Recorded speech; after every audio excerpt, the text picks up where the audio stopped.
Bonjour à toutes et à tous, ravi de vous retrouver pour ce nouveau Paris Direct à la une de l'actualité de ce jeudi.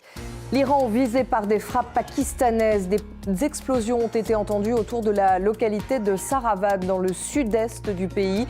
Une réponse au raid mené il y a 2 jours par Téhéran sur des insurgés au Pakistan. Nous ferons le point avec notre correspondant à Téhéran.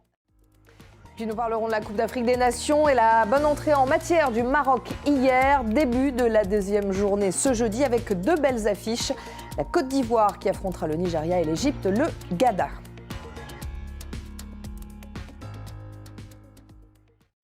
Le Pakistan a mené des frappes sur le sud-est de l'Iran. Selon une source citée par l'AFP, ces raids ont visé des groupes armés anti-Pakistan.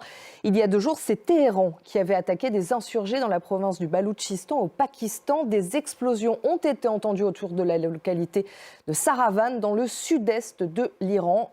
On parle de plusieurs morts. Et nous retrouvons à Téhéran notre correspondant. Merci beaucoup Siavosh d'avoir été avec nous. On va bientôt bien sûr continuer à suivre la situation dans la région avec vous au cours de la matinée. Et mardi, c'est l'Iran qui a mené des frappes dans la province du Baloutchistan au Pakistan, des raids selon Téhéran contre 2 bases d'un groupe d'insurgés. On va revenir en détail sur ce qui s'est passé avec Laura Roudot. Pour la 4e fois en moins d'1 semaine, les États-Unis et le Royaume-Uni ont mené des frappes sur les Houthis au Yémen. Ces frappes ont visé 14 missiles rebelles.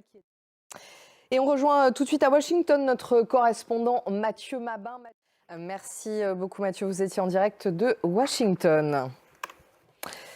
Et l'armée israélienne poursuit ses frappes intensives sur le sud de la bande de Gaza. Khan Younes est continuellement visé. Le Qatar a annoncé de son côté que les médicaments pour 45 otages et de l'aide humanitaire pour les Palestiniens étaient entrés hier soir dans Gaza. Cet accord a été conclu hier entre le Hamas et Israël sous l'égide du Qatar et de la France. Laura Roudot. Et selon les autorités israéliennes, 132 otages sont toujours aux mains du Hamas. Et on va maintenant faire un point sur les titres qui dominent. Non, on va parler apparemment de la CAN, de la Coupe d'Afrique des Nations. Je vous laisse découvrir tout de suite ce reportage. On va tout de suite faire un point sur les titres qui dominent l'actualité de ce jeudi. L'Iran visé par des frappes pakistanaises. Des explosions ont été entendues autour de la localité de Saravan dans le sud-est du pays.